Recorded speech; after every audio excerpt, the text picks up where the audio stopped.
Everyone, welcome back to my channel BioStudy. Guys, कैसे हैं आप लोग? आई होप आप लोग सब अच्छे हैं।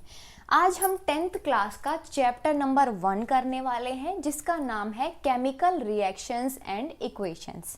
Right, chemical reactions and equations आपको पूरा चैप्टर करना है। इस चैप्टर में से कोई भी टॉपिक रिड्यूस नहीं हुए हैं, सबसे पहली बात यही है। ठीक है, अब इस चैप्टर में जो जो टॉपिक्स हम लोग कवर करने वाले हैं, एक बार थोड़ा सा उस पर नज़र डालिए। देखिए क्या है, केमिकल रिएक्शंस क्या होती हैं, आप लोगों को ये अच्छे से समझना है। ठीक है, फर्स्ट चीज़ आप लोगों को यही क्लियर करनी है कि भाई व्हाट इज़ केमिकल रिएक्शंस। दूसरा ये है कि इक्वेशंस क्या होती हैं और इक्वेशंस की बैलेंसिंग कैसे की जाती है। ठीक है, how to balance the chemical equations. Right, दूसरा टॉपिक होगा बैलेंसिंग वाला। अब थर्ड टॉपिक जो कि बहुत इंपॉर्टेंट टॉपिक होगा, वो होगा टाइप्स ऑफ केमिकल रिएक्शंस। क्या होगा? Types of chemical reactions. तो ये चीज़ें हम लोग पढ़ने वाले हैं, समझ में आया ना? ये चीज़ें हम लोग पढ़ने वाले हैं, एक एक चीज़ को आप लोग अच्छे से समझें। राइट, चलिए स्टार्ट करते हैं केमिकल रिएक्शन से। अच्छा हाँ, उससे पहले मेरे को आप लोगों को एक चीज़ पूछनी थी। गाइस, 50% स्टूडेंट्स ऐसे हैं जो रेगुलरली वीडियोस को देखते हैं बट चैनल को सब्सक्राइब नहीं कर रहे हैं। भाई, चैनल को आप लोग सब्सक्राइब कर दो, आपके भले के लिए ये सारी चीज़ें बिल्कुल फ्री हैं। आप लोगों को एनसीईआरटी क्वेश्चंस मिलते हैं, प्रीवियस ईयर के क्वेश्चंस मिलते हैं, हर टॉपिक की अच्छे से एक्सप्लेनेशन मिल रही है। तो चलिए स्टार्ट करते हैं केमिकल रिएक्शन से। देखो, केमिकल रिएक्शंस मतलब केमिकल्स के बीच में रिएक्शंस हो रही हैं। राइट, केमिकल्स के बीच में, दो केमिकल के बीच में रिएक्शन हो रही है और कुछ नया हमें मिल रहा है, रिजल्ट में हमें कुछ नया देखने को मिल रहा है। राइट, अब देखो, ये चैप्टर समझने से पहले तो ये समझो कि एलिमेंट्स क्या होते हैं, क्योंकि मैं अब डेफिनेशंस में आगे एलिमेंट बोलूँगी, कंपाउंड बोलूँगी, तो थोड़ा सा समझो। देखो, एलिमेंट क्या होते हैं, what is elements? Single type के एटम से मिलके बनते हैं एलिमेंट। तो मैं यहाँ लिख देती हूँ सिंगल टाइप ऑफ एटम्स। जैसे कि Na मतलब सोडियम है, तो सोडियम के ही एटम्स होंगे, तो क्या है? सोडियम एक एलिमेंट है। राइट, Cl क्लोराइड, क्लोराइड एक एलिमेंट है, इसमें सारे Cl के ही एटम्स होंगे। अब कंपाउंड समझो क्या होता है। देखो, कंपाउंड बहुत छोटी चीज़ें हैं, कुछ को पता होगा, कुछ को नहीं पता होगा। जिनको नहीं पता है आप लोग समझ लो। देखो, कंपाउंड्स क्या है? दो एलिमेंट से मिलके बने होते हैं।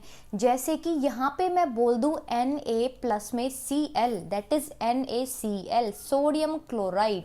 तो sodium chloride is a compound, क्योंकि ये दो एलिमेंट से मिलके बना है। राइट, क्लियर हुआ? एलिमेंट्स और कंपाउंड के बीच में आप लोगों को अच्छे से डिफरेंस क्लियर हुआ? तो चलिए केमिकल रिएक्शंस को देखते हैं। देखिए, जितने भी डिफरेंट टाइप के केमिकल्स हैं, वो उनके बीच में रिएक्शंस होती हैं, और रिएक्शन से क्या होता है? ट्रांसफॉर्मेशन होती है।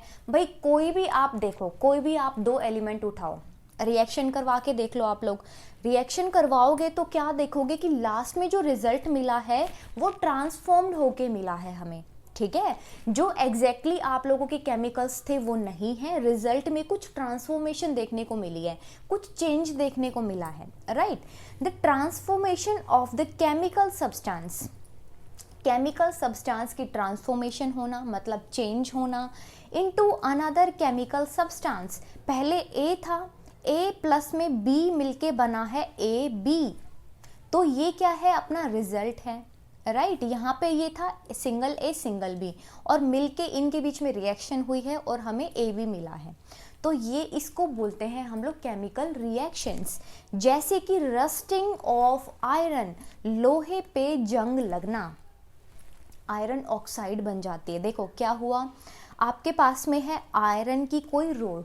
जैसे आप लोग देखते होंगे बाहर कूलर रखे रहते हैं, अब क्या है? बारिश आई है, हवा चल रही है, मॉइस्चर की वजह से, इन्वायरमेंट में वाटर की वजह से, जिसको मॉइस्चर ही बोलते हैं, ऑक्सीजन की वजह से क्या हुआ? रिएक्शंस चली हैं। और देखिए, ये बहुत लंबा प्रोसेस चलता है, मतलब बहुत टाइम तक, बहुत सालों तक ऐसा होगा कि इन्वायरमेंट से मॉइस्चर और ऑक्सीजन लेके रिएक्शंस चलेंगी। उसके बाद में क्या होगा? लोहा खराब हो जाता है। ठीक है, जंग लग जाता है, तो क्या होगा इसके अंदर? इसके अंदर होगा ऑक्सीजन, राइट। और दूसरा इसके अंदर क्या होगा, वाटर। अपने पास में पहले लोहा था, मतलब आयरन था, आयरन को क्या हुआ, आयरन को मिला ऑक्सीजन और आयरन को मिला मॉइस्चर, मतलब वाटर। तो क्या इसने बनाया, इसने बनाया Fe2O3 डॉट H2O, वाटर के मॉलिक्यूल्स। और इसी को आप लोग बोल देते हो जंग, मतलब इसी को आप लोग बोलते हो रस्ट लग जाना, जंग लग जाना, ठीक है। पहले था सिंगल आयरन, पहले ये था, और जंग लगने के बाद का जो फॉर्मूला है वो है Fe2O3 प्लस में H2O। यहाँ से ऑक्सीजन मिला, वाटर मिला आयरन को, और क्या बना दिया, रस्ट बना दिया। तो ऐसे करके केमिकल रिएक्शंस चलती हैं। अच्छा, सेकंड एग्जांपल समझो, कर्ड बन गया मिल्क से। नॉर्मल टेम्परेचर, आप लोग मम्मियों से पूछना, दही जमाती होंगी घर में, कर्ड का फॉर्मेशन होता है, क्या करती हैं, गर्म करती हैं दूध को, मिल्क को एक टेम्परेचर तक उबालती हैं, उसके बाद थोड़ा नॉर्मल करती हैं, उसके बाद में इनोक्यूलेंट डालती हैं, मतलब थोड़ा सा दही डालती हैं, उससे क्या हो जाता है, उससे कर्ड बन जाता है। या फिर एक सिचुएशन आप लोग और समझो, गर्मियों में क्या होता है, दूध फट जाता है, मिल्क रखा रहता है, टेम्परेचर इंक्रीज होने की वजह से मिल्क फट जाता है, कर्ड जैसी फॉर्मेशन हो जाती है, तो वो भी एक केमिकल रिएक्शन है, ठीक है। तीसरा है डाइजेशन ऑफ फूड, फूड का डाइजेस्ट होना एक केमिकल रिएक्शन है। कैसे केमिकल रिएक्शन है भाई, देखो आपकी बॉडी में एंजाइम्स प्रेजेंट होते हैं, ठीक है, आपकी बॉडी में एसिड प्रेजेंट है जिसको HCl बोलते हैं। वो क्या करता है, मैक्रोमोलिक्यूल्स को माइक्रोमोलिक्यूल्स में ब्रेक डाउन कर देगा, एंजाइम्स वगैरह, ठीक है। अब मैक्रोमोलिक्यूल जैसे कि प्रोटीन है तो अमाइनो एसिड्स बन जाएंगे, ऐसे करके ये डाइजेस्ट करने में हेल्प करेगा। और डाइजेशन ऐसे ही चलता है, मैक्रोमोलिक्यूल्स होते हैं उनको माइक्रोमोलिक्यूल्स में ब्रेक कर दिया जाएगा, ठीक है। सपोज करो आप लोग ये मैक्रोमोलिक्यूल्स हैं, और डाइजेशन क्या करेगा, एंजाइम्स या फिर HCl या फिर जूसेस जो होते हैं बॉडी में, ठीक है, डाइजेस्टिव जूसेस जिसको बोला जाता है, उसकी हेल्प से ब्रेक डाउन होके यहाँ पे माइक्रोमोलिक्यूल्स बन जाते हैं, इसी को डाइजेशन बोला जाता है, राइट। देखिए, अब आप लोग एक चीज़ और बहुत अच्छे से समझें, आप लोगों ने पढ़ा है केमिकल रिएक्शंस का। अब देखो इसमें दो चीज़ें आती हैं, एक है रिएक्टेंट और दूसरा है प्रोडक्ट। देखो रिएक्टेंट और प्रोडक्ट, ये वर्ड आप लोगों को अपने इस टॉपिक में देखने को मिलेंगे। रिएक्टेंट्स क्या है, बेसिकली रिएक्टेंट्स पार्टिसिपेंट्स हैं, मतलब वो सब्सटेंस हैं जो कि केमिकल रिएक्शन में हिस्सा ले रहे हैं, ठीक है। जैसे A प्लस में B गिव्स AB। अब यहाँ पे इस केमिकल रिएक्शन में, इस पर्टिकुलर केमिकल रिएक्शन में हिस्सा लेने वाले लोग कौन हैं, इसमें हिस्सा लेगा पर्टिकुलर A और B। तो A और B यहाँ पे रिएक्टेंट्स हैं, मतलब जो लेफ्ट हैंड साइड में प्रेजेंट होते हैं, ठीक है। लेफ्ट हैंड साइड वाले जो होंगे, जो केमिकल रिएक्शन में पार्टिसिपेट करेंगे, वो होंगे रिएक्टेंट्स, ठीक है, पार्टिसिपेंट्स। और जो राइट हैंड साइड में होंगे, राइट हैंड साइड, उसको बोलेंगे प्रोडक्ट। ये है अपना प्रोडक्ट, क्योंकि क्या है, ये हमें कुछ नया सब्सटेंस मिला है, राइट। देखो रिएक्टेंट्स क्या है, the substance which take part in chemical reaction. जो सब्सटेंस रिएक्शन, केमिकल रिएक्शन में हिस्सा लेंगे वो रिएक्टेंट्स कहलाएंगे। प्रोडक्ट क्या है, उनसे मिलके जो नया सब्सटेंस मिला है हमें, new substance produced as a result of the chemical reaction, क्या हो जाएगा, प्रोडक्ट हो जाएगा। जैसे कि मैग्नीशियम प्लस में ऑक्सीजन, क्या मिल जाएगा हमें, मैग्नीशियम ऑक्साइड मिल जाएगा, ठीक है। तो आप लोग बताओ इसमें रिएक्टेंट क्या है, प्रोडक्ट क्या है। आप लोग थोड़ा सा अभी दिमाग में क्लिक कर गया होगा कि रिएक्टेंट क्या है, प्रोडक्ट क्या है। जिनको अभी भी नहीं पता चला है, देखो मैं बता देती हूँ क्या है। लेफ्ट हैंड साइड मतलब ये वाले क्या हो जाएंगे, लेफ्ट हैंड साइड वाले रिएक्टेंट्स हैं, क्योंकि देखो ये यहाँ पे पार्टिसिपेंट्स है, मैग्नीशियम प्लस में ऑक्सीजन इज द पार्टिसिपेंट्स, ठीक है। इन्होंने पार्टिसिपेट किया और क्या किया, केमिकल रिएक्शन में पार्टिसिपेट करने के बाद में एक नया सब्सटेंस बना दिया। अब वो नया सब्सटेंस क्या है, मैग्नीशियम ऑक्साइड है, और ये हो जाएगा प्रोडक्ट, ये है रिएक्टेंट। तो राइट हैंड साइड वाले क्या हो जाएंगे, राइट हैंड साइड वाले प्रोडक्ट हो जाएंगे, और लेफ्ट हैंड साइड वाले क्या हो जाएंगे, रिएक्टेंट हो जाएंगे, राइट। क्लियर हुआ आप लोगों को ये चीज यहाँ पे, अब देखिए कुछ करेक्टरिस्टिक्स होती हैं केमिकल रिएक्शंस की। आप लोग कैसे पता लगाओगे कि भाई केमिकल रिएक्शंस हो रही हैं? मैंने अभी बताया जैसे कि जंग लग जाना, डाइजेस्ट होना फूड का, बहुत सारी चीज़ें हैं। खाने का पकना मतलब कुक होना खाना, ठीक है, वो भी एक टाइप की केमिकल रिएक्शन उसके अंदर होती है, ठीक है। अब जैसे गार्बेज है, गार्बेज क्या है? जो कूड़ा है वो बहुत सालों तक पड़ा रहेगा, डिग्रेड होता रहेगा, तो वो भी एक टाइप की रिएक्शन चली है। अच्छा, respiration is also a chemical reaction, ठीक है। बहुत सारी चीज़ें आप लोग देखते हो अपने आसपास में, वो केमिकल रिएक्शंस होती हैं। अब आप लोगों को ये चीज़ें कैसे पता होंगी कि भाई केमिकल रिएक्शन हो रही है? तो उसके लिए कुछ करेक्टरिस्टिक्स होते हैं, जो विशेषताएं जिनको बोला जाता है, मतलब फीचर्स, ठीक है। तो यहाँ पे 4 हैं, एक एक करके अच्छे से समझना। अगर कोई भी चेंज आया है इसका मतलब है केमिकल रिएक्शन हुई है वहाँ पे, ठीक है। पहला है स्टेट के अंदर चेंज हो जाना। मतलब क्या है? अगर देखो 3 टाइप की स्टेट होती हैं, सॉलिड, लिक्विड और गैस। जी अगर लिखा होता है पर्टिकुलर ब्रैकेट में, जी लिखा है मतलब वो गैस को डिनोट कर रहा है, एल लिखा है मतलब वो लिक्विड को डिनोट कर रहा है, और एस लिखा है मतलब वो सॉलिड को डिनोट कर रहा है। तो 3 टाइप की स्टेट होती हैं, सॉलिड, लिक्विड, ठीक है, और लास्ट में क्या है? गैस। ये है स्टेट्स। अब अगर स्टेट में चेंज आया है, सपोज करिए रिएक्टेंट्स में क्या था? रिएक्टेंट्स में सॉलिड था और प्रोडक्ट में हमें लिक्विड मिला है, तो मतलब सॉलिड टू लिक्विड हुआ है, यहाँ पे स्टेट में चेंज आया है, तो मतलब it is a chemical reaction, ठीक है। अगर पहले लिक्विड था और फिर बाद में गैस बन गया है, मतलब क्या है? केमिकल रिएक्शन हुआ है और स्टेट में चेंज आया है, राइट। जैसे कि NH3 अमोनिया प्लस में HCl हाइड्रोक्लोरिक एसिड क्या बना दिया? अमोनियम क्लोराइड बना दिया, ठीक है, NH4Cl। अब देखो जो अमोनिया है वो गैस है, अमोनिया गैस। HCl क्या है? HCl भी गैस है, ठीक है, HCl भी क्या है? गैस है। और इससे हमें क्या मिला है? इससे हमें मिला है सॉलिड। जो अमोनियम क्लोराइड है वो सॉलिड होगा, राइट। तो ये है स्टेट के अंदर चेंज आना। सेकंड है चेंज इन कलर। अगर कलर में चेंज आता है, केमिकल रिएक्शन से पहले सपोज करो पिंक कलर है, अब केमिकल रिएक्शन के बाद जो प्रोडक्ट मिला है उसके अंदर वो कलरलेस हो गया है, तो क्या है? यहाँ पे चेंज आया है कलर में, मतलब केमिकल रिएक्शन है। देखो सिट्रिक एसिड और पोटेशियम परमैंगनेट जिसका पर्पल कलर होता है, अब केमिकल रिएक्शन के बाद में इन दोनों के बीच में रिएक्शन करवाई गई, सिट्रिक एसिड प्लस में पोटेशियम परमैंगनेट, राइट। तो क्या हुआ? चेंज देखने को मिला, मतलब पर्पल टू कलरलेस। पहले पर्पल था अब कलरलेस हो गया, मतलब यहाँ पे रिएक्शन चली है। कैसी है? केमिकल रिएक्शन है, राइट। थर्ड पॉइंट है इवोल्यूशन ऑफ गैस। अगर कोई भी टाइप की गैस निकलती है, जैसे कार्बन डाइऑक्साइड हो गई, हाइड्रोजन गैस हो गई, अगर किसी भी टाइप की गैस का इवोल्यूशन देखने को मिलता है, रिलीज देखने को मिलता है, तो वो भी केमिकल रिएक्शन के अंदर आती है। ये एक फीचर है, ठीक है। The chemical reaction between the zinc and the dilute sulphuric acid. भाई जिंक के बीच में और डाइल्यूट सल्फ्यूरिक एसिड के बीच में रिएक्शन हो गई।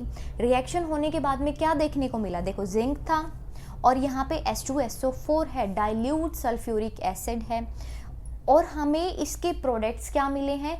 Zinc sulphate, ZnSO4, zinc sulphate हमें मिला है, और लास्ट में क्या है? हाइड्रोजन गैस निकली है, ठीक है। तो हाइड्रोजन गैस का इवोल्यूशन हुआ है, मतलब ये कैरेक्टरिस्टिक है केमिकल रिएक्शन का, राइट। फोर्थ नंबर पे है चेंज इन टेम्परेचर। भाई टेम्परेचर में चेंज आ जाता है। कभी कभी आप लोग देखते होंगे कि ग्लास बीकर है, आप लोग कोई रिएक्शन कर रहे हैं और क्या हुआ? रिएक्शन होने के बाद में थोड़ा सा बीकर गर्म हो जाता है, मतलब टेम्परेचर में चेंज आता है। पहले ठंडा होता है फिर बाद में गर्म आप लोगों को फील होता है, या फिर पहले गर्म होता है रिएक्शन के बाद में वो थोड़ा सा ठंडा पड़ जाता है। तो क्या है? टेम्परेचर के अंदर चेंज आया है, right. The chemical reaction between the quick lime to form slicked lime. क्या है कैरेक्टरिस्टिक? ये चेंज इन टेम्परेचर। यहाँ पे टेम्परेचर चेंज हुआ है और क्या हुआ है यहाँ पे? फिर ये एक कैरेक्टरिस्टिक बन रहा है केमिकल रिएक्शन का। ठीक है। तो फर्स्ट चीज़ थी चेंज इन स्टेट, अगर स्टेट में चेंज होगा तो आप लोगों को पता चल जाएगा केमिकल रिएक्शन है। दूसरा होगा कलर में चेंज आएगा तो भी रिएक्शन है, ये केमिकल रिएक्शन है। थर्ड वाला होगा अगर किसी भी टाइप की गैस का इवॉल्व होता है, मतलब किसी भी टाइप की गैस रिलीज होती है तो भी ये एक कैरेक्टरिस्टिक है। फोर्थ नंबर पे है कि भाई टेम्परेचर के अंदर अगर चेंज आएगा तो ये केमिकल रिएक्शन को डिनोट कर रहा है। ये थे कुछ कैरेक्टरिस्टिक्स, ठीक है। देखो अब आप लोग समझो, हम लोग अभी बैलेंसिंग की बात करेंगे। हम लोग केमिकल रिएक्शंस की इक्वेशंस क्या होती हैं, उनको बैलेंस कैसे करना है, वो चीज़ हम लोग अभी पढ़ने वाले हैं। देखो हाइड्रोजन प्लस में ऑक्सीजन मिलके बनाते हैं वाटर, जैसे H2 प्लस में O2 गिव्स H2O, ठीक है। Mg प्लस में O2 गिव्स MgO। अब ये क्या है, अनबैलेंस्ड इक्वेशन होती हैं, बैलेंस्ड इक्वेशन होती हैं। जो अनबैलेंस्ड वाली होंगी उनको हमें बैलेंस कर देना है, ठीक है। जैसे यहाँ पे O2 है लेकिन यहाँ पे हम लोगों को रिएक्शन में हमने सिंगल O यहाँ पे लिखा हुआ है, ठीक है। तो ऐसी कुछ चीज़ें हैं, हमें आगे सीखना है कि इसको बैलेंस कैसे करना है। देखो केमिकल रिएक्शन इक्वेशंस क्या होती हैं, दो टाइप की होती हैं। देखो पहली वाली आप लोग समझो क्या है, अनबैलेंस्ड और the skeletal chemical equation. Unbalanced मतलब जो बैलेंस्ड नहीं है, ठीक है, जिसको स्केलेटल एक केमिकल इक्वेशन बोला गया, मतलब एक ढांचा है और आपको अच्छे से प्रॉपरली उसको बैलेंस करना है, राइट। अनबैलेंस की बैलेंसिंग की जाती है और बैलेंस्ड इक्वेशंस जो होती हैं वो ऑलरेडी उनकी बैलेंसिंग होती है, ठीक है। देखो जैसे कि बैलेंस्ड केमिकल इक्वेशन का एग्जांपल है Zn प्लस में H2SO4 गिव्स ZnSO4 प्लस में H2, ठीक है। ये हम लोगों को मिल रहा है। देखो अब थोड़ा सा आप लोग ध्यान से समझो, लेफ्ट हैंड साइड में यहाँ पे लिखती हूँ लेफ्ट हैंड साइड और यहाँ मैं लिखती हूँ राइट हैंड साइड, ठीक है, लिखा। अब देखो Zn जो है, जिंक जो है, उसके कितने मॉलिक्यूल लेफ्ट हैंड साइड में है और कितने मॉलिक्यूल राइट हैंड साइड में। गाइस आप लोगों को थोड़ा सा ये वाला टॉपिक जब स्टार्ट हो जाता है तो थोड़ी सी आप लोगों को टेंशन्स बननी शुरू हो जाती है। देखो टेंशन की कोई भी बात नहीं है, बहुत आसान सी चीज़ें हैं। एक एक स्टेप को आप लोग थोड़ा अच्छे से समझेंगे तो आप लोगों के बहुत आराम से क्लियर हो जाएंगे कंसेप्ट। देखो left hand side right hand side आप लोगों को ये पार्टीशन डिवाइड करना है, ठीक है। अब लेफ्ट हैंड साइड में जिंक का देखो आप कितने मॉलिक्यूल्स हैं, यहाँ पे जिंक का सिंगल एटम है, यहाँ पे आप लोग देख रहे हो ना, यहाँ पे कुछ भी नहीं लिखा हुआ, मतलब ये सिंगल है, ठीक है।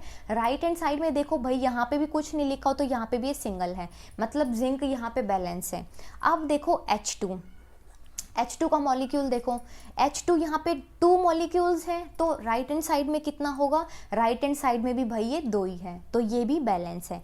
अब SO4 यहाँ पे क्या है, 4 मॉलिक्यूल्स हैं, 4 एटम्स हैं, ठीक है, और राइट हैंड साइड में भी यहाँ पे 4 हैं तो यहाँ पे ये बैलेंस है लेफ्ट हैंड साइड में राइट हैंड साइड में।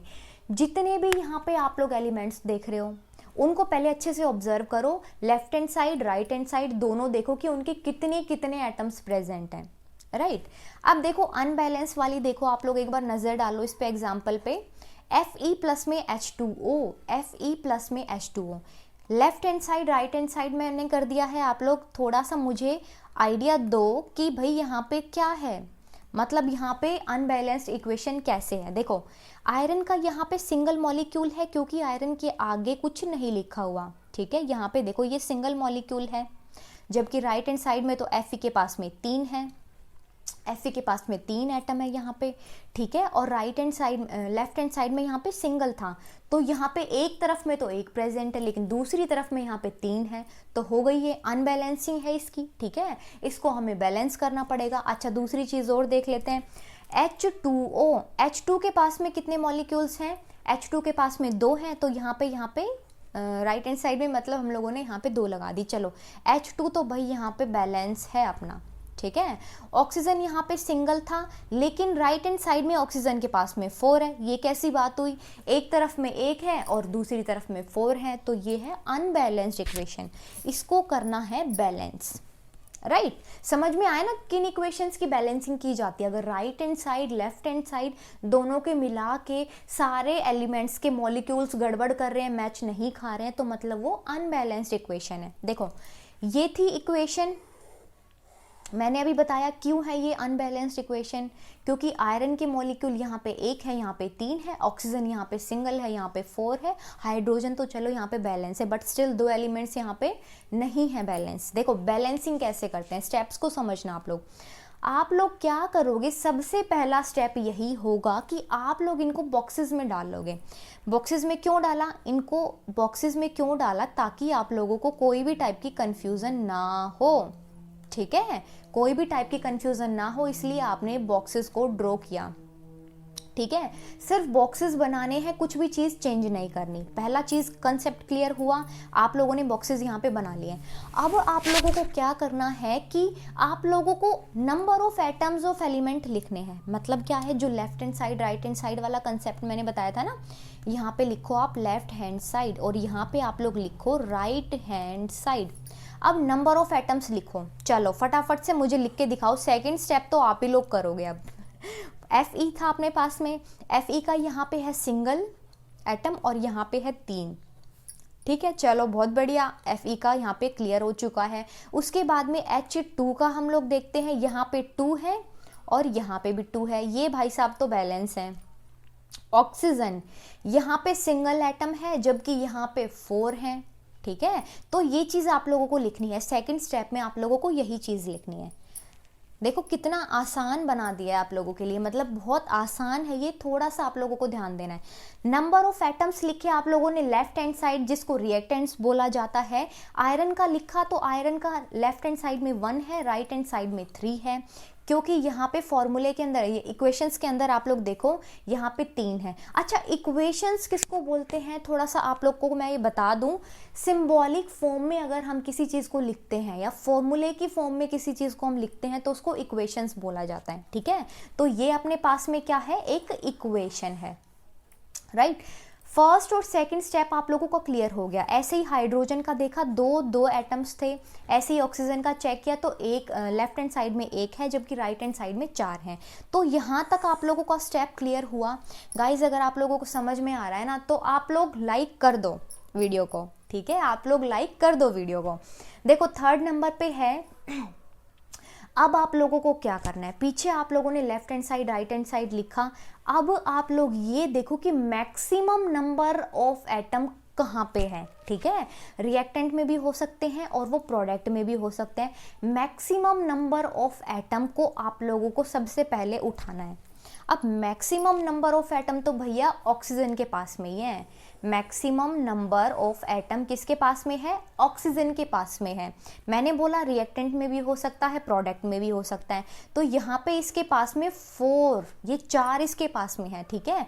देखो इसके पास में 3 थे, इसके पास में 2 हैं और इसके पास में 4 हैं। तो सबसे ज़्यादा है ऑक्सीजन के अंदर। और ऑक्सीजन किसके साथ में अटैच है, ऑक्सीजन अटैच है H2 के साथ में। देखो देखो आप लोग यहाँ पे समझो, ऑक्सीजन की मैंने बात की है, इसके पास में 4 थे और ऑक्सीजन किससे अटैच है, H2O से। तो हमें ये कंपाउंड उठाना है, ठीक है, हमें ये कंपाउंड उठाना है, हमें ये वाला कंपाउंड उठा के चलना है। अब ध्यान देना आप लोग, थोड़ा सा ध्यान दो आप लोग। ये कंपाउंड हमने उठा लिया। इनिशियली क्या था, इनिशियली लेफ्ट हैंड साइड में था अपने पास में सिंगल H2O के अंदर ये सिंगल ऑक्सीजन है, जबकि राइट हैंड साइड में जिसको प्रोडक्ट के नाम से बोला जाता है उसके पास में क्या है, ऑक्सीजन 4 है और ये Fe के साथ में अटैच है, ठीक है। सिंगल ऑक्सीजन को नहीं उठाना है, ऑक्सीजन के साथ में जो भी कुछ कंपाउंड लिखा हुआ है आप लोग उसको उठा लोगे। तो प्रोडक्ट में क्या है, देखो प्रोडक्ट में यहाँ पे आप लोग थोड़ा सा ध्यान दें, आप लोगों को जो भी मैक्सिमम नंबर ऑफ एटम है वो चीज़ आपको उठा लेनी है, राइट हैंड साइड से भी और लेफ्ट हैंड साइड से भी। तो लेफ्ट हैंड साइड वाली में क्या थी, H2O था, और राइट हैंड साइड वाली में क्या है, Fe3O4। ये आप लोग अभी थोड़ा आप लोगों को समझ में आया, आप लोगों ने इस चीज़ को लिख लिया, ठीक है। Fe3O4 में यहाँ पे 4 है, यहाँ पे आप लोग 4 लिख देंगे। अब राइट हैंड साइड में 4 हैं तो लेफ्ट हैंड साइड में भी इसको 4 बनाना है, तो आपको मल्टीप्लाई करना है इसको 4 के साथ में, ठीक है, ताकि ये लेफ्ट हैंड साइड और राइट हैंड साइड बैलेंस हो सके। अगर राइट हैंड साइड में 4 हैं तो आप लोगों ने लेफ्ट वाले को भी 4 से मल्टीप्लाई कर दिया। अगर कोई सिचुएशन में लेफ्ट हैंड साइड में 4 आता या 3 आता या जितना भी मैक्सिमम नंबर ऑफ एटम आता, राइट हैंड साइड वाले में भी आप उतने से ही मल्टीप्लाई कर देते आप, ठीक है। मल्टीप्लाई आपने किया, क्या मिला आप लोगों को? आप लोगों को मिला यहाँ पे Fe3O4 था एज इट इज़, क्योंकि इसके पास में ऑलरेडी 4 हैं। इसको भी आपने 4 से मल्टीप्लाई किया तो यहाँ पे बन गया 4H2O। ध्यान देना आप लोग इस बात का, आप लोग नीचे नहीं लिख सकते हैं, O के साथ में नीचे 4 नहीं लिख सकते हैं, क्योंकि इससे क्या होता है, इससे इसकी स्टेट्स चेंज हो जाती हैं, ठीक है, जो कि आगे केमिकल फॉर्मूला फिर आप लोगों का गलत हो जाएगा। तो इसके बाहर में आप लोग 4 लगाएंगे, ठीक है। यहाँ पे आप लोग 4 आप लोगों ने बिंदास होके जितने भी मैक्सिमम नंबर ऑफ एटम था राइट हैंड साइड में उतना बिंदास होके मल्टीप्लाई करके आप लोगों ने लेफ्ट हैंड साइड में लगा दिया। ये 3 स्टेप क्लियर हुए आप लोगों के गाइस। अब 4th स्टेप को आप लोग समझो। पहले मैक्सिमम नंबर ऑफ एटम को आपने पिक किया और भाई देखा कि दोनों बैलेंस हो गए कि नहीं हुए। अब क्या किया आपने, अब उठाया हाइड्रोजन को, क्योंकि देखो पहले हाइड्रोजन बैलेंस था लेकिन ऑक्सीजन ने अब यहाँ पे गड़बड़ करवा दी, क्योंकि ऑक्सीजन क्या है, यहाँ पे देखो ऑक्सीजन के नीचे 4 नहीं लगा सकते थे, हमने बाहर में लगाया 4। उसकी वजह से जो H2O था जो ऑलरेडी बैलेंस था उसके में गड़बड़ आ गई है। 4 × 2 कितना होता है, 8 होता है। तो हाइड्रोजन भाई साहब के पास में यहाँ पे 8 एटम आ गए हैं। और यहाँ देखो राइट हैंड साइड में तो बेचारे के पास में 2 ही है। तो भाई अब इसको बैलेंस करते हैं, देखो कैसे करना है। H2O के अंदर 4 था, मतलब मल्टीप्लाई करके हम लोगों को पता है कि 8 मिलना है हमें, ठीक है। और राइट हैंड साइड में क्या है, यहाँ पे 2 मॉलिक्यूल्स थे। अब क्यों ना इसको बैलेंस करने के लिए इसको 4 से मल्टीप्लाई कर दें, तो कितना हो जाएगा, यहाँ पे भी 8 हो जाएगा, ठीक है। लेफ्ट हैंड साइड में 8 था तो राइट हैंड साइड में भी हम लोगों ने इसको 8 बना दिया। देखो क्या है, यहाँ पे ऑलरेडी ये बैलेंस कर दिया था हमने, 4H2O बना दिया था। अब राइट हैंड साइड में क्या किया आप लोगों ने, यहाँ पे भी 4 बना दिया, मतलब 4 लिख दिया आप लोगों ने, ठीक है। 4H2O मतलब ये टोटल यहाँ पे हाइड्रोजन 8 हो गए हैं, ठीक है। तो ये दोनों चीजें अपने पास में कंप्लीट हो गई हैं। अब लास्ट में पकड़ते हैं हम आयरन को। अब लास्ट में जो एलिमेंट बच गया है वो है आयरन, ठीक है। तो आपको क्या करना है, आपको पिक करना है उस 3rd एलिमेंट को और उसको भी बैलेंस करना है। पहले वाले में फर्स्ट था, मतलब फर्स्ट वाले में आयरन में 1 था, सिंगल एटम था, और राइट हैंड साइड में उसके 3 थे, ठीक है। रिएक्टेंट में सिंगल था और क्या था, यहाँ पे प्रोडक्ट में 3 था। यहाँ पे 3 था तो मतलब यहाँ पे भी 3 से मल्टीप्लाई करनी पड़ेगी, ठीक है। मल्टीप्लाई करनी पड़ेगी तो करनी पड़ेगी तो भाई यहाँ पे भी 3 आ गया है। 3 यहाँ पे आयरन के एटम्स हो गए हैं, ठीक है, और यहाँ पे भी 3 हैं। तो सारी यहाँ पे बैलेंसिंग अब अच्छे से हो चुकी है। अब आपको क्या करना है, 6th स्टेप में आपको चेक करना है कि जो बैलेंस आपने इक्वेशन को बैलेंस किया है वो करेक्ट है कि नहीं है। चलो चेक कर लेते हैं। सबसे पहला स्टेप क्या था, सबसे पहला स्टेप था कि भाई यहाँ पे बॉक्सेस को ड्रॉ कर दो। तो यहाँ पे रिएक्टेंट प्रोडक्ट आपने क्या किया, बॉक्सेस को ड्रॉ कर दिया उनके बाहर में, ठीक है। सेकंड स्टेप में आपने क्या किया था, लेफ्ट हैंड साइड और राइट हैंड साइड में क्या किया था, आप लोगों ने एटम्स को लिखा था, ठीक है। जितने भी यहाँ पे एलिमेंट हैं 1 2 3 जितने भी एलिमेंट हैं वहाँ पे उनके नंबर ऑफ एटम्स को आप लोगों ने लिख दिया। ये था सेकंड स्टेप। आप लोगों का थोड़ा सा मैं रिकैप करा रही हूँ चीज़ें। अब 3rd नंबर पे आपने क्या किया था, आपने मैक्सिमम नंबर ऑफ एटम उठाया था। वो रिएक्टेंट भी हो सकता है, वो प्रोडक्ट भी हो सकता है। तो यहाँ पे क्या था, पिछले वाले केस में क्या था, ऑक्सीजन में 4 था तो आपने 4 उठा लिया, ठीक है। अब लेफ्ट हैंड साइड को भी 4 से मल्टीप्लाई कर दिया तो यहाँ पे भी 4 हो गया और यहाँ पे भी 4 हो गया, ठीक है। अब सेकंड नंबर ऑफ एलिमेंट को उठा लो आप लोग। सेकंड नंबर ऑफ एलिमेंट को उठाओगे जो राइट हैंड साइड में होगा, सपोज करो यहाँ पे 2 है तो यहाँ पे भी आप लोग मल्टीप्लाई करके उतनी ही अमाउंट लेके आएंगे, तो यहाँ पे भी आप लोगों को 2 ही करना है, ठीक है। यहाँ पे 2 था तो यहाँ पे भी 2 है। अब यहाँ पे सिंगल प्रेजेंट था तो यहाँ पे भी ये सिंगल प्रेजेंट होगा, क्योंकि आप लोग इसको थोड़ा सा देख के बैलेंस करना सीख जाएंगे। आगे आगे थोड़ी सी प्रैक्टिस आप लोग करें, ठीक है। 3Fe मतलब Fe के पास में 3 एटम है, तो जरा चेक कर लें राइट हैंड साइड में कि Fe के पास में कितने हैं, Fe3, यहाँ पे भी 3 है। एक अच्छा सा क्लियर हुआ। सेकंड में देखो हाइड्रोजन के पास में 8 है, 4H2 तो यहाँ पे भी 4H2 है, ये भी बिल्कुल 8 ही है इसके पास में, ठीक है। ऑक्सीजन के पास में देखो, ऑक्सीजन के पास में कितने हैं, ऑक्सीजन के पास में है 4। देखो यहाँ पे 4H2O के साथ में 4 लगाया हुआ है, तो मतलब ऑक्सीजन के पास में यहाँ पे 4 हो गए और राइट हैंड साइड में भी O के पास में 4 हैं, ठीक है। तो ये अपने पास में बिल्कुल बैलेंस्ड इक्वेशन हो गई है। राइट। अगर आप लोगों को कोई भी वीडियो में गड़बड़ लगती है या कोई भी चीज़ आपको समझ में नहीं आती, आपके डाउट्स हैं, तो आप लोग उसको कमेंट बॉक्स में लिखें। और वीडियो को एक बार समझ में नहीं आ रहा, थोड़ा सा उसको बैक करके वापस से एक बार वो चीज़ अच्छे से समझें। वैसे तो एक ही बार में समझ में आ जाएगा आप लोगों को अच्छे से, ठीक है। लास्ट स्टेप में ये होगा कि उसकी फिजिकल स्टेट्स भी आप लोगों को लिखनी है। जैसे कि आयरन यहाँ पे क्या है, सॉलिड है, तो आप लोग उसको उसके आगे S लिखोगे। H2O अगर स्टीम की फॉर्म में प्रेजेंट है तो यहाँ पे आप लोग गैस लिख देंगे, ठीक है।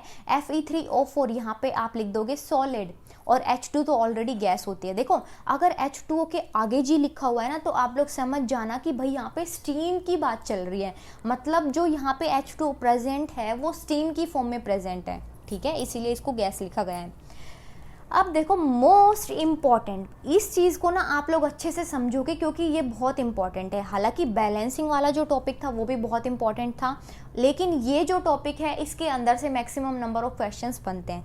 टाइप्स ऑफ केमिकल रिएक्शंस, भाई केमिकल रिएक्शंस कितने टाइप की होती हैं, तो देख लो आप लोग, टाइप भी समझ लो। यहाँ पे आप लोगों को 6 चीज़ें पढ़नी है, ठीक है, 6 चीज़ें आप लोगों को पढ़नी है। क्या है, नाम थोड़ा सा आप लोग याद रखना। देखो एक्सोथर्मिक एंडोथर्मिक रिएक्शंस, ये एक टाइप की रिएक्शन है, एक्सोथर्मिक एंडोथर्मिक रिएक्शंस। अभी के लिए सिर्फ नाम आप लोग समझो, ठीक है, आगे इनको अच्छे से समझना है। एक्सोथर्मिक एंडोथर्मिक, एक्सो एंडो, ठीक है, ये पहली वाली इक्वेशन होगी, पहली वाली रिएक्शन होगी, सॉरी, ठीक है, पहली वाली रिएक्शन होगी एक्सोथर्मिक एंडोथर्मिक। दूसरा होगा कॉम्बी, दूसरा होगा combi, combi means combination reaction, ठीक है, second is the combination reaction. Third पे आ जाएगा डीकॉम्पोजिट, डीकॉम मीन्स डीकॉम्पोजिशन रिएक्शन, ठीक है, डीकॉम्पोजिशन रिएक्शन। अब यहाँ पे फोर्थ नंबर पे आएगा डिस्प, डिस्प का मतलब क्या है, डिस्प्लेसमेंट, डिस्प का मतलब है डिस्प्लेसमेंट, ठीक है। फिफ्थ नंबर पे आएगा डबल डिस्प, यहाँ पे आ जाएगा डबल डिस्प, डिस्प का मतलब क्या है, डिप्स का मतलब है डिस्प्लेसमेंट, ठीक है। और सिक्स्थ नंबर पे आएगा ऑक्सीरिड्यू, ऑक्सीरिड्यू का मतलब क्या है, ऑक्सीडेशन रिडक्शन रिएक्शन। तो देखो ये आप लोगों को लाइन याद रखनी है इसकी, ये चीज़ आप लोगों को याद हो गई ना गाइस, तो फिर तो आप लोग समझ जाओ। एक्सो एंडो, एक्सो एंडो कॉम्बी डीकॉम, एक्सो एंडो एक टाइप की हो गई। आप लोग यहाँ पे क्या कर लें, यहाँ पे कोमा लगाते रहें जब आप लोग ये लाइन को लिखेंगे, एक्सो एंडो कोमा, combi decom, combi decom, disp double disp, ऑक्सीरिड्यू, ठीक है। देखो अगर मैं आप लोगों को इनके सिंगल लेटर उठा के और फिर मैं यहाँ पे सीरीज बना देती तो उससे भी आप लोग क्या होता है, उससे भी आप लोग कंफ्यूज हो जाते हैं, क्योंकि यहाँ पे डी नाम से भी है, डी नाम से क्या है, decomposition reaction, displacement reaction, double displacement, तो ये हो गया डी। आप लोग का वर्ड ध्यान नहीं आता, ठीक है, तो इसीलिए मैंने ये लाइन बनाई है ताकि आप लोग इसको याद रख सके। एंडो, एक्सो एंडो, ठीक है, एक्सो endo, combi, decom, disp, double डिस्प, ठीक है, और लास्ट में क्या है, ऑक्सीरिड्यू, ऑक्सीरिड्यू या फिर ऑक्सीरेड भी लिख सकते हैं। आप लोगों को बस ये नाम याद रखने हैं। Exothermic endothermic reactions is the first type, second है केमिकल रिएक्शन, थर्ड पे होगा decomposition reaction, displacement reaction, double displacement reaction, oxidation reduction. इतनी तो लाइन सबको क्लियर हो गई। अब डीकम्पोजिशन रिएक्शन में भी 3 आगे और इसके पार्ट्स पढ़ने हैं, वो हो जाएंगे थर्मल डीकम्पोजिशन, थर्मल डीकम्पोजिशन, ठीक है, सेकंड है इलेक्ट्रोलिसिस, इलेक्ट्रोलिसिस, और थर्ड पे आ जाएगा फोटोकेमिकल रिएक्शन, जिसको फोटोलाइसिस भी बोलते हैं, फोटोकेमिकल रिएक्शन। तो ये आप लोगों को थोड़ा सा याद रखना है गाइस।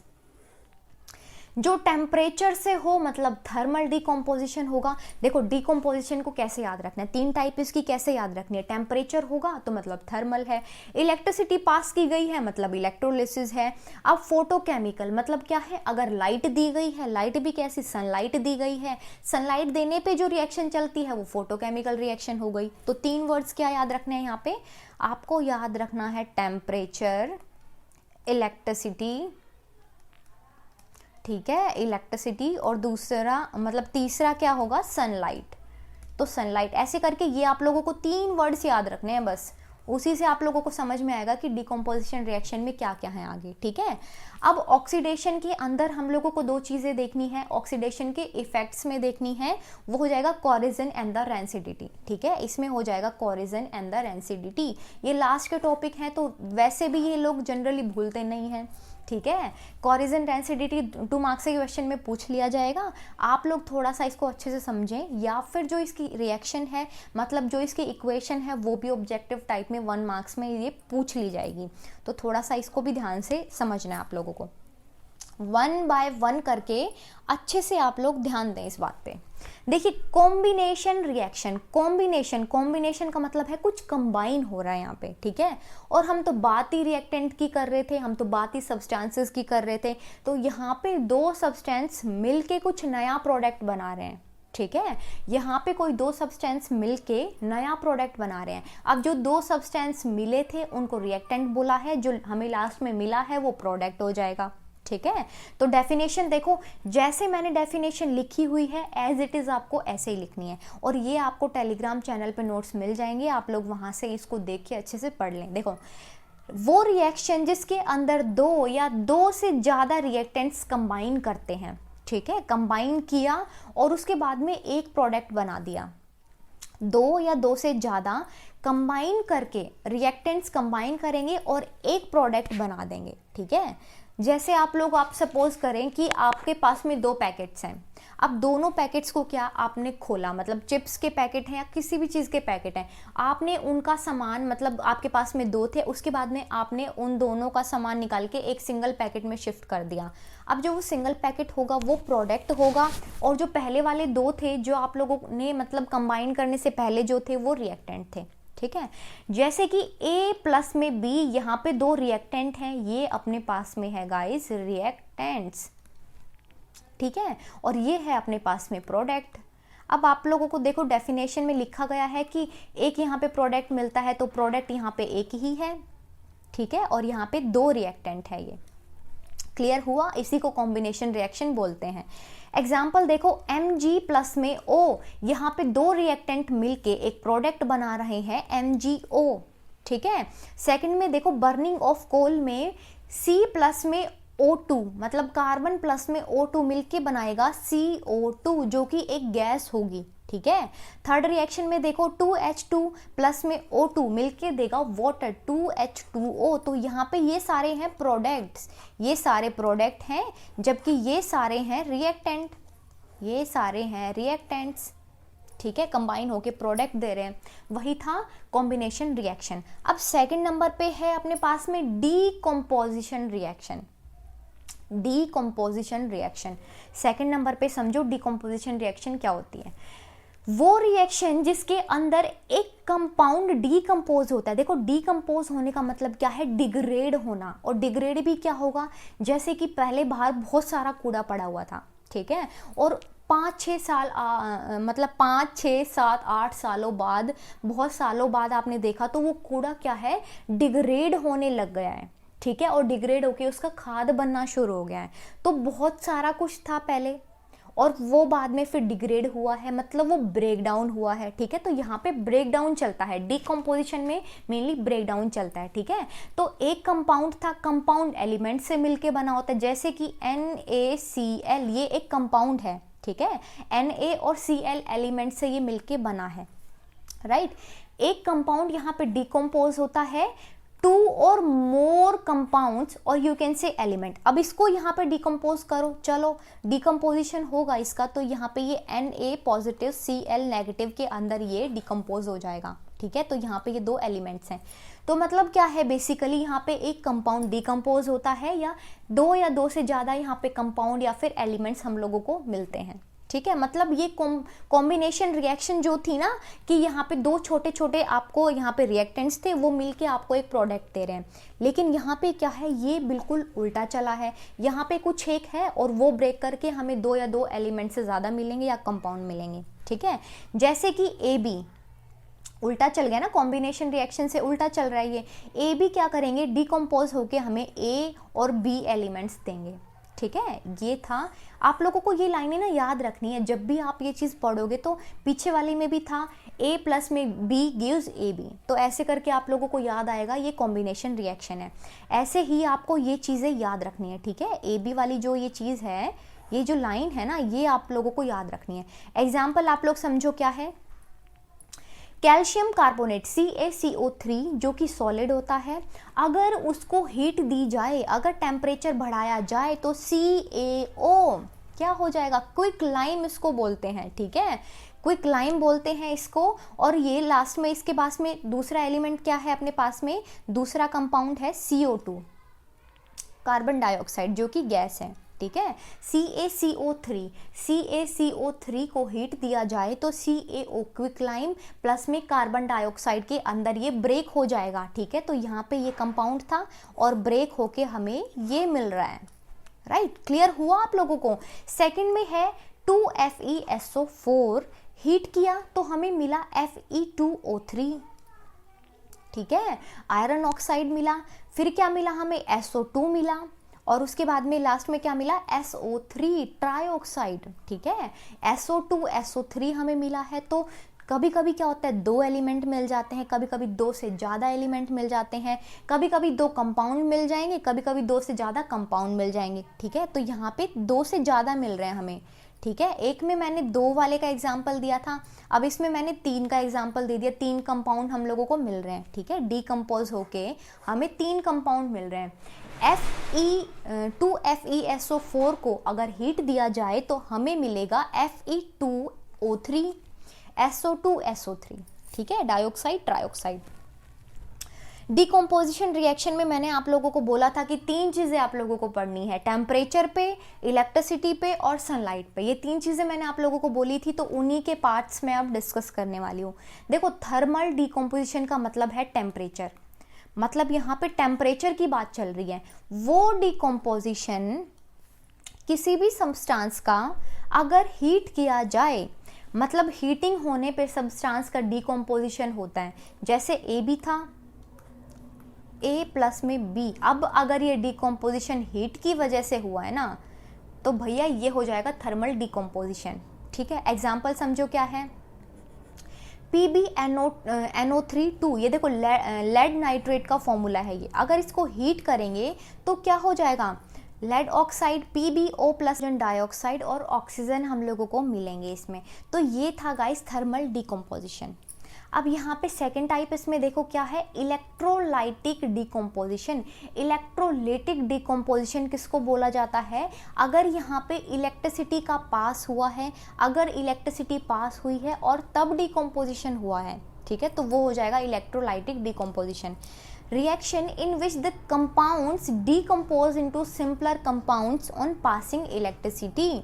इलेक्ट्रिसिटी पास की तो फिर डिकम्पोजिशन हुआ, राइट। एग्जाम्पल होगा इसका, देखो, when electricity is passed in water it decompose into hydrogen and oxygen। अगर वाटर के अंदर से इलेक्ट्रिसिटी पास हुई है तो क्या हो जाएगा, हाइड्रोजन और ऑक्सीजन एटम में ये डिकम्पोज हो जाएगा। 2H2O, यहाँ पे इलेक्ट्रिसिटी पास हुई है, ठीक है, इलेक्ट्रिसिटी पास की गई है, और 2H2 प्लस में O2 में ये डिकम्पोज हो गया। अब थर्ड नंबर पे है, अच्छा, जो इलेक्ट्रोलाइटिक डिकम्पोजिशन है इसी को इलेक्ट्रोलिसिस भी बोला जाता है। देखो, आप लोगों ने थोड़ा पीछे पढ़ा होगा कि एनोड और कैथोड, देखो एनोड कैथोड, ये क्या है, एनोड कैथोड, ये यहाँ पे रोड्स लगी हुई हैं, ठीक है, ये एनोड है, ये कैथोड है।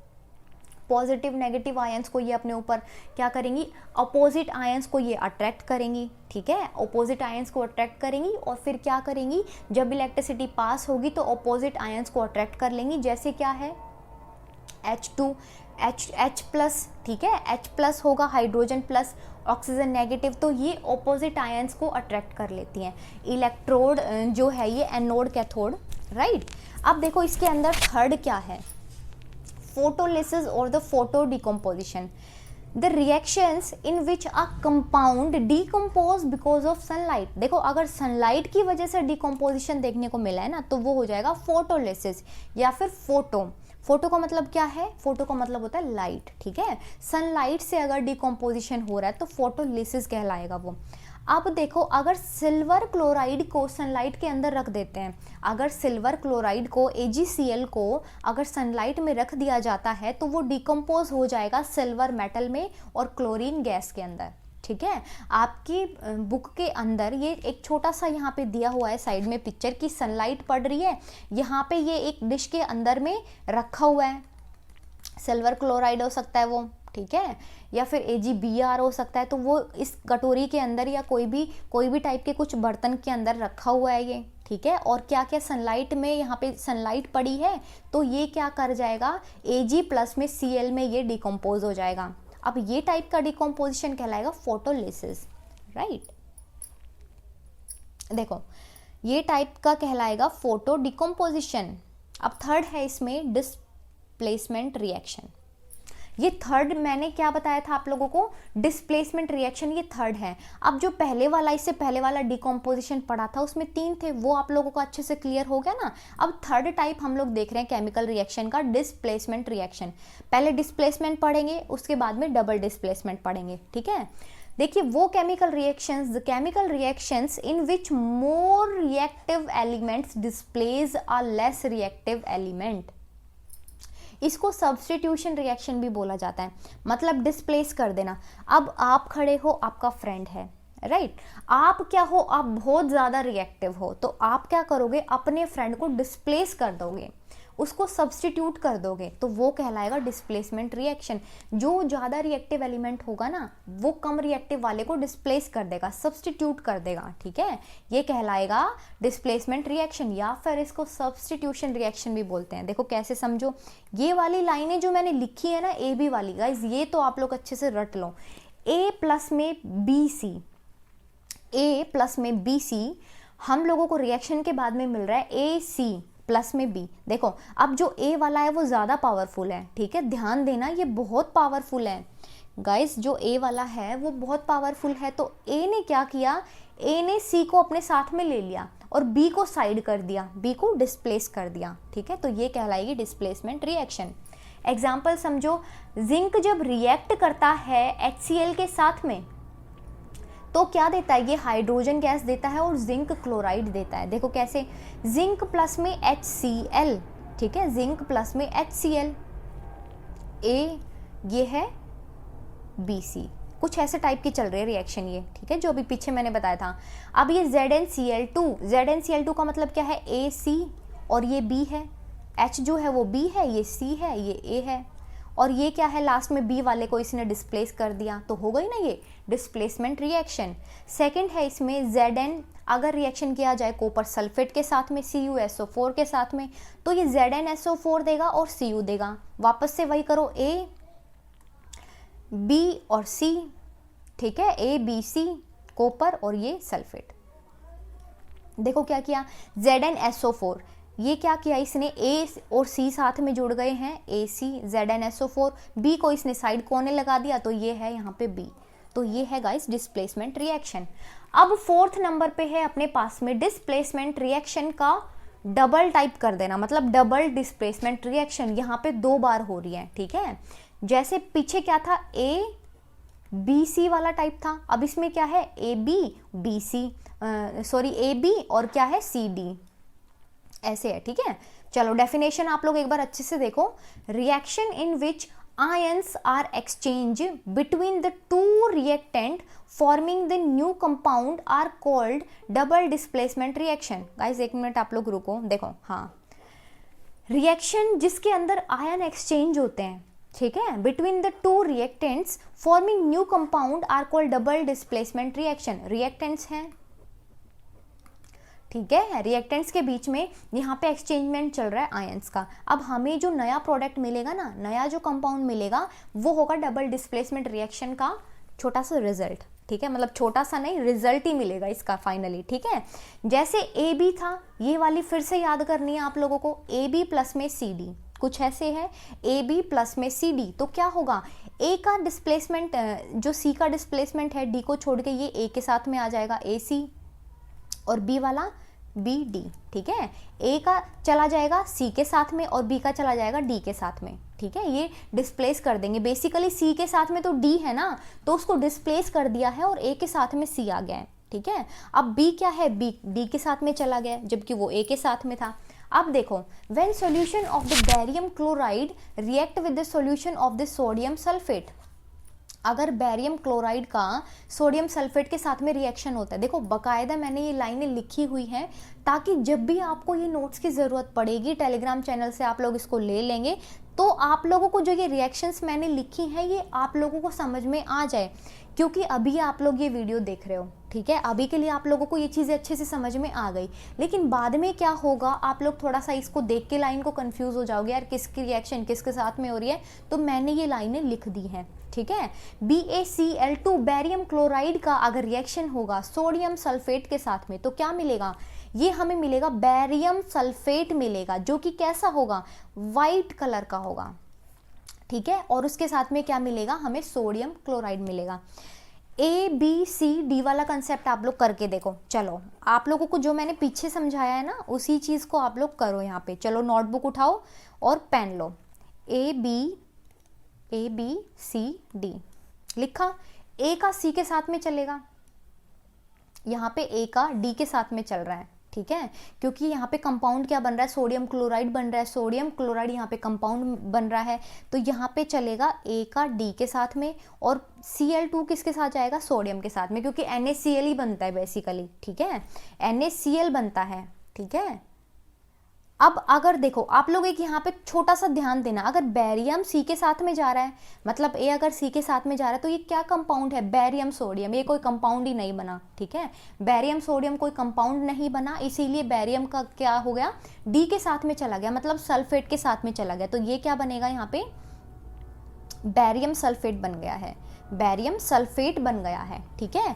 और यहाँ पे क्या मिला है, हमें NaCl मिला है। सेकंड रिएक्शन आप लोग देखो कि जब सोडियम हाइड्रोक्साइड को रिएक्ट किया गया HCl के साथ में, तो हमें क्या मिला, हमें मिला NaCl प्लस में वाटर, ठीक है। तो यहाँ पे सोल्ट की फॉर्मेशन देखने को मिल रही है, जो रिएक्शंस हम लोगों ने की है वहाँ पे सोल्ट की फॉर्मेशन देखने को मिल रहा है, ठीक है, जैसे NaCl, तो NaCl यहाँ पे सोल्ट का फॉर्मेशन होगा, आप लोग थोड़ा सा इससे भी याद रख सकते हैं, ठीक है। और लास्ट में वाटर मिला है। इसी में है पर्सिपिटेशन रिएक्शन। देखो पर्सिपिटेशन रिएक्शन क्या है, जहाँ पे पर्सिपिटेट्स बन जाते हैं, जहाँ पे पर्सिपिटेट्स का फॉर्मेशन देखने को मिलता है। The reaction in which the precipitate is formed by mixing of the aqueous solution of two salts. दो सोल्ट्स को मिक्स किया, उसके बाद में हमें पर्सिपिटेट्स देखने को मिले हैं, ठीक है। जैसे कि Na2SO4 को हमने बेरियम क्लोराइड के साथ में रिएक्ट किया, ये रिएक्शन है, हमें बेरियम सल्फेट मिला और सोडियम क्लोराइड मिला, ठीक है। तो ये क्या है, पर्सिपिटेट्स हैं। पर्सिपिटेट बेसिकली डिस्प्लेसमेंट रिएक्शन में मिलते हैं, ठीक है, ध्यान रखना आप लोग। अब वो डिस्प्लेसमेंट रिएक्शन है या डबल डिस्प्लेसमेंट रिएक्शन है, वहाँ पे पर्सिपिटेट का फॉर्मेशन होता है। तो आप लोगों से ऑब्जेक्टिव क्वेश्चन में ये भी पूछ सकते हैं कि भाई पर्सिपिटेट्स का किस उसमें बनता है, मतलब किस टाइप की रिएक्शन में बनता है, तो डबल डिस्प्लेसमेंट या फिर डिस्प्लेसमेंट लिखा होगा तो आप लोग वहाँ पे टिक कर देना, क्योंकि इन टाइप की रिएक्शंस में पर्सिपिटेट्स का फॉर्म होना होता है, राइट। फिफ्थ नंबर पे है ऑक्सीरिड्यू, मतलब ऑक्सीडेशन रिडक्शन रिएक्शन। देखो ऑक्सीडेशन क्या है, ऑक्सीडेशन जैसे कि नाम में है ऑक्सी, मतलब ऑक्सीजन, ऑक्सीजन का ऐड होना, ठीक है। ऑक्सीडेशन में ऑक्सीजन ऐड होता है। अब या तो आप ऑक्सीजन को ऐड कर दो या फिर आप हाइड्रोजन को हटा दो, या आपने ऑक्सीजन को ऐड किया या आपने रिमूव कर दिया हाइड्रोजन को, तो भाई वो कहलाएगा ऑक्सीडेशन प्रोसेस, ठीक है। ऑक्सीडाइजिंग एजेंट क्या होते हैं, वो सब्सटेंस होते हैं जो कि देते हैं ऑक्सीजन को ऑक्सीडेशन के लिए। वो सब्सटेंस मतलब एजेंट्स क्या करते हैं, बेसिकली एजेंट्स मतलब सब्सटेंस देने का काम करते हैं, ठीक है। अब वो सब्सटेंस जिन्होंने ऑक्सीजन दे दी, ऑक्सीजन चाहिए, ऑक्सीडेशन होनी है, ठीक है, ऑक्सीजन चाहिए क्योंकि ऑक्सीडेशन होनी है, और जो ऑक्सीजन सब्सटेंस देंगे वो कहलाएंगे ऑक्सीडाइजिंग एजेंट्स, ठीक है, उनको ऑक्सीडाइजिंग एजेंट्स बोला जाता है, राइट और या फिर the substance which remove hydrogen, भाई दो ही चीजें हैं, या तो ऑक्सीजन को ऐड कर दो या फिर आप हाइड्रोजन को हटा दो, तो वो सब्सटेंस जो हाइड्रोजन को हटा देंगे, रिमूवल करवा देंगे, वो कहलाएंगे ऑक्सीडाइजिंग एजेंट। दूसरा है रिडक्शन, देखो बहुत आराम से समझो, इसी का ऑपोजिट हो जाएगा, जो ऑक्सीडेशन में चला था ना उसी का ऑपोजिट हो जाएगा। देखो कैसे, यहाँ पे ऐड होता है हाइड्रोजन या फिर रिमूव होगा ऑक्सीजन, हाइड्रोजन को ऐड करना दैट इज रिडक्शन, या फिर ऑक्सीजन को ही हटा देना, ठीक है। अब रिड्यूसिंग एजेंट क्या कहलाएगा, वो सब्सटेंस जो कि हाइड्रोजन को देंगे, रिडक्शन कहलाएगा, या फिर वो सब्सटेंस जो ऑक्सीजन को हटा देंगे, ठीक है। The substance which remove oxygen is called the reducing agent.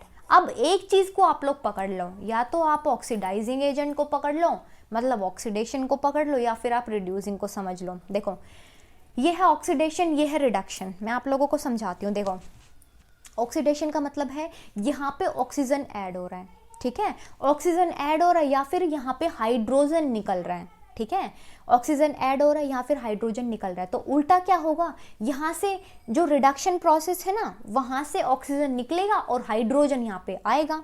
यही चीज़ें समझनी है।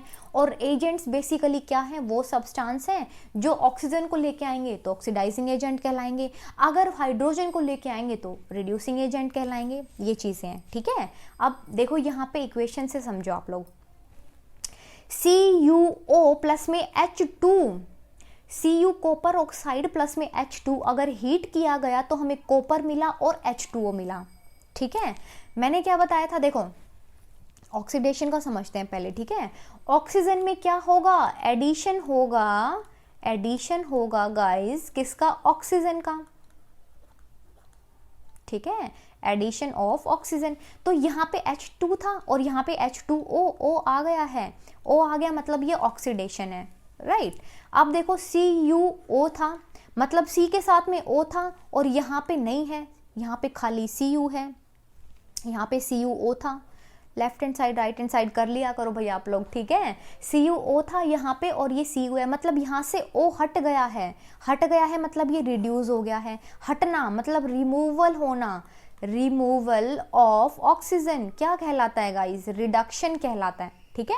सेकेंड इक्वेशन देखो, ZnO प्लस में C, जिंक ऑक्साइड प्लस में कार्बन, अब यहाँ पे O था, हट गया तो रिडक्शन कहलाएगा, C के साथ में O आ गया तो ऑक्सीडेशन कहलाएगा, है ना। अच्छा बहुत इजी है। थर्ड समझो क्या है, थर्ड नंबर की इक्वेशन समझो क्या है, MnO2 मैग्नीशियम ऑक्साइड प्लस में HCl, यहाँ पे HCl है और यहाँ पे क्या है, ओनली Cl है। भाई ये क्या बात हुई, यहाँ पे ओनली Cl बचा है, यहाँ का हाइड्रोजन कहाँ गया, यहाँ का हाइड्रोजन गया तो कहाँ गया, और गया तो क्या कहलाएगा ये प्रोसेस, अगर रिमूवल होती है हाइड्रोजन की तो गाइज ये भी ऑक्सीडेशन ही है। आप लोग कंफ्यूज हो रहे हो ना इस वाली इक्वेशन में, पहले ऑक्सीजन को ऐड कर रहे थे तो आपने तुरंत बोला ऑक्सीडेशन होता है, अब मैं अगर रिमूव कर रही हूँ हाइड्रोजन को तभी तो आप लोग बोलो ना कि ऑक्सीडेशन प्रोसेस है ये, तो क्वेश्चन मार्क में आ जाएगा यहाँ पे ऑक्सीडेशन प्रोसेस, ठीक है, ऑक्सीडेशन प्रोसेस।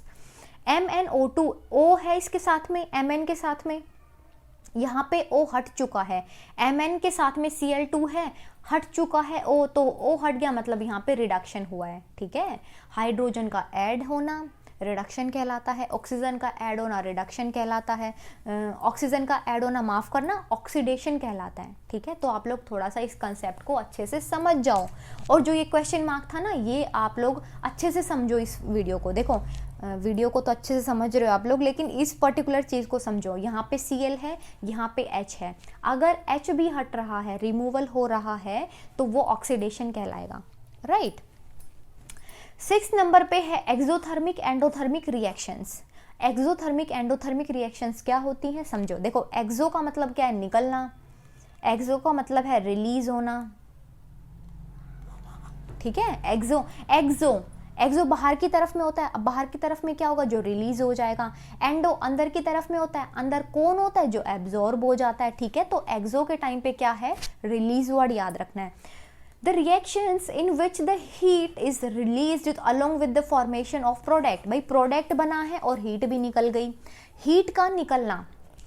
थर्मिक का मतलब होता है टेम्परेचर, टेम्परेचर बोले तो हीट, ठीक है, टेम्परेचर और टेम्परेचर बोले तो हीट। अगर हीट निकल रही है, अगर हीट रिलीज हो रही है प्रोडक्ट बनने के साथ साथ में, तो एक्सोथर्मिक रिएक्शंस कहलाएंगी, ठीक है। जैसे एग्जांपल आप लोग देखो क्या है,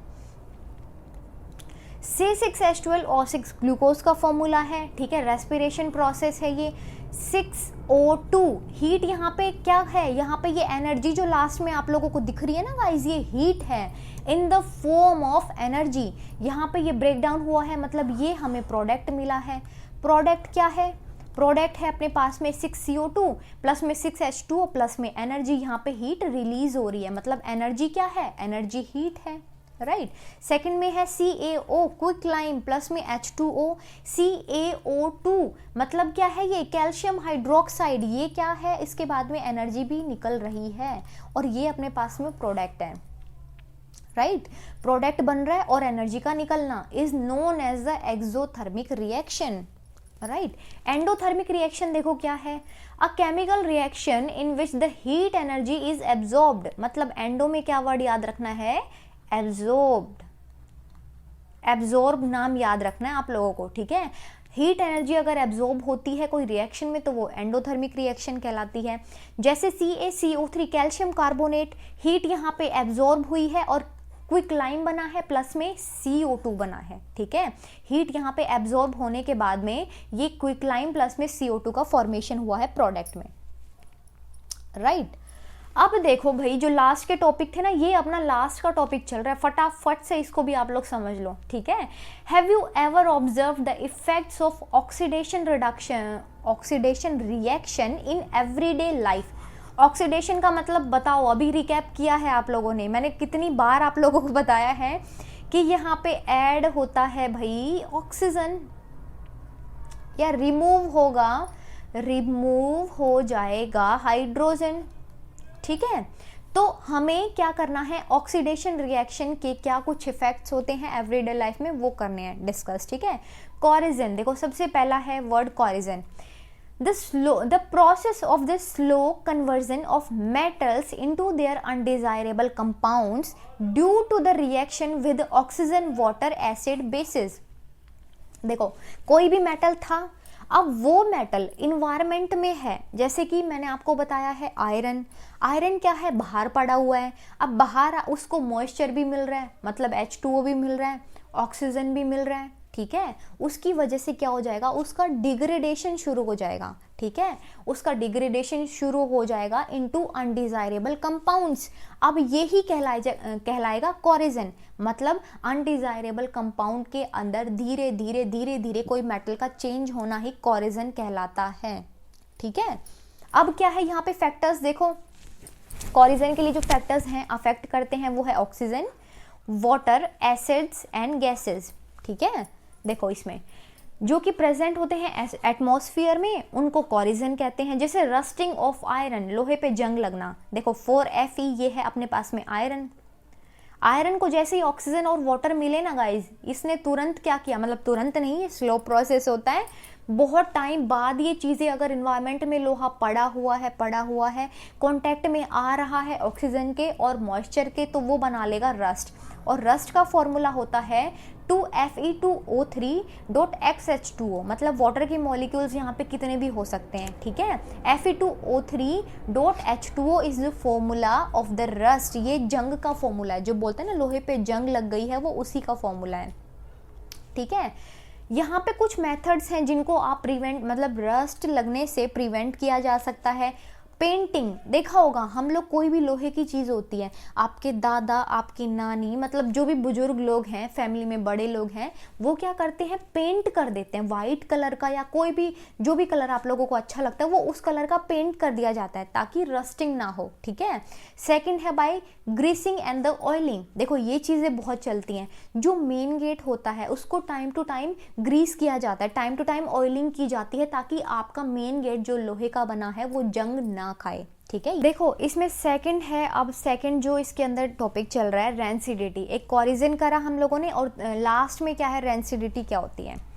देखो टेस्ट और ऑर्डर खाने का या कोई भी फूड मटेरियल, जो भी फूड मटेरियल है उसका अगर टेस्ट या फिर ऑर्डर उसका चेंज हो जाता है, ठीक है, जिसके अंदर भी ऑयल होता है। जैसे जो भी ऑयल की बनी चीज़ें होती हैं, कुछ टाइम बाद क्या होता है, कुछ घंटों बाद क्या होगा, वो खाने का टेस्ट बिल्कुल चेंज हो जाएगा, उसकी स्मेल बिल्कुल चेंज हो जाएगी, ठीक है, वो एक्सपोज होगा एयर के अंदर अगर लॉन्ग टाइम तक, तो उसको रेंसिडिटी कहते हैं। मतलब खाना अगर कोई भी ऑयली फूड है जिसके अंदर भी ऑयल का यूज़ किया गया है, अगर वो कुछ टाइम बाद क्या करेगा, ऑक्सीजन के कांटेक्ट में आने के बाद में, एयर एक्सपोज होने के बाद में अगर उसका टेस्ट और ऑर्डर चेंज हो जाता है तो वो रेंसिडिटी कहलाता है, ठीक है। ये डेफिनेशन आप लोगों से पूछ लेते हैं, रेंसिडिटी होती क्या है, व्हाट इज रेंसिडिटी, राइट। तो आप लोग लिख देंगे टेस्ट और ऑर्डर चेंज हो जाता है फैट कंटेनिंग फूड मटेरियल्स का अगर वो एक्सपोज रहता है एयर में for a long time.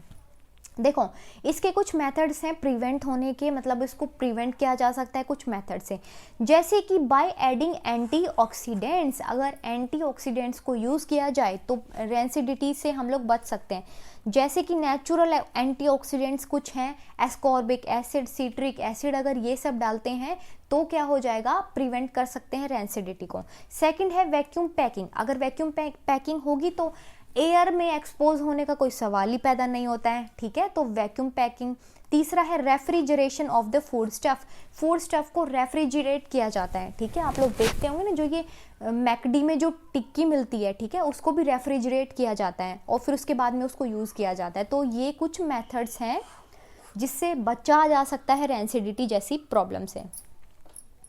Guys यहाँ पे कंसेप्ट आप लोगों का ख़त्म होता है। यहाँ पे आप लोग अच्छे से, आप लोगों को आई होप समझ में आ गया है। अगर आप लोगों को वीडियो अच्छी लगती है तो वीडियो को लाइक करके जाएं, चैनल को सब्सक्राइब करके जाएं और अपने फ्रेंड्स को ये शेयर करें, ठीक है। कल मिलते हैं, बाय।